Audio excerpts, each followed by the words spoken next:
Menteri Pertanian Andi Amran Sulaiman memaparkan berbagai kebijakan nasional yang dibutuhkan untuk mewujudkan pertanian yang berdaya saing dan berkelanjutan dalam agenda Musyawarah Nasional Badan Eksekutif Mahasiswa seluruh Indonesia ke-18.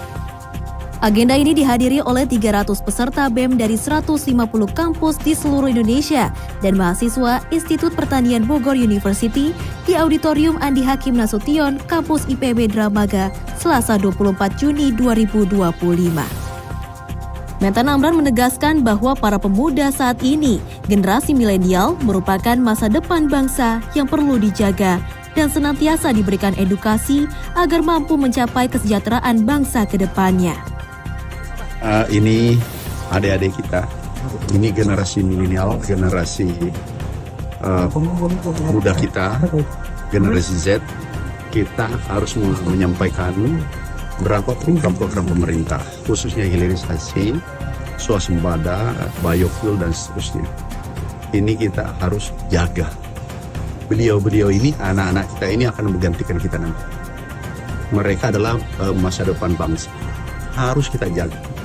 Harus kita edukasi, harus kita selalu sharing supaya tahu perjalanan pemerintah. Ya itu. Bertajuk membangun ketahanan pangan melalui inovasi dan kebijakan berkelanjutan, agenda ini turut dihadiri oleh Menteri Pendidikan Tinggi, Sains dan Teknologi Republik Indonesia, Brian Yuliarto. Mendikti-Saintek RI mengungkapkan optimalisasi peran mahasiswa untuk menjadikan sumber daya manusia nasional yang unggul ke depannya. Itulah yang tadi kita coba diskusi bagaimana ke depan peran mahasiswa ini menjadi optimal. Mereka tidak salah melangkah, mereka tahu tantangan ke depan itu apa, sehingga bisa mengambil peran yang optimal untuk penguasaan sains, teknologi, dan nantinya menjadi lokomotif SDM unggul untuk industri, hilirisasi dan lain-lain yang akan jadi.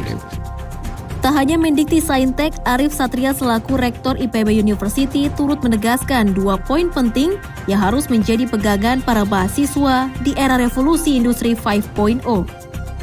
Gerakan mahasiswa harus mempertimbangkan 2 hal. Satu adalah bahwa mahasiswa harus punya peran dalam demokrasi. Pada saat yang sama, mahasiswa juga harus punya peran dalam teknokrasi. Karena apa? Karena kita harapkan bahwa mahasiswa tidak hanya mampu memimpin orang lain, tapi dia harus mampu memimpin perubahan dan juga memimpin masa depan. Lead change dan lead the future itu adalah hal yang harus dimiliki oleh mahasiswa hari ini. Oleh karena itu, kemampuan mengisi teknokrasi dengan kemampuan inovasi, kemampuan teknologi, dengan skill-skill keterampilan yang selaras dengan dinamika perubahan zaman, pada saat yang sama mahasiswa juga harus mengawal proses demokrasi kelangsungan bangsa ini bisa berjalan dengan sebaik-baiknya. Oleh karena itu, 2 peran inilah yang saya usulkan agar bisa menjadi arah baru gerakan mahasiswa, sehingga mahasiswa juga aware terhadap dinamika revolusi industri 4.0, 5.0, di mana teknologi semakin cepat dan itu harus dikuasai dan hal ini. Maka tanpa ada kekuatan inovasi, kekuatan teknologi, nonsens, maka kita akan menjadi besar. Sementara itu, Hanif Hasibuan selaku Presiden Mahasiswa BEM Politeknik Pertanian Negeri Payakumbuh menyampaikan optimismenya terhadap komitmen pemerintah khususnya pada sektor pangan. Dari sektor pertanian yang saat ini kita melihat, termasuk juga dari paparan Pak Menteri tadi, bahwasanya data-data yang disajikan yaitu berbasis internasional, ada kemajuan-kemajuan atau kenaikan grafik dari sektor pertanian Indonesia. Dengan komitmen-komitmen yang dihadirkan pemerintah hari ini yang dipaparkan oleh Pak Menteri, saya yakin itu dapat tercapai apabila pemerintah bisa konsisten.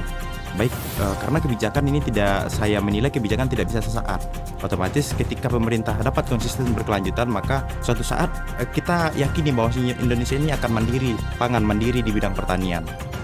Dari Bogor, Rizky Amalia, Sendi Tias Anwar, Tim TV Tani mengabarkan.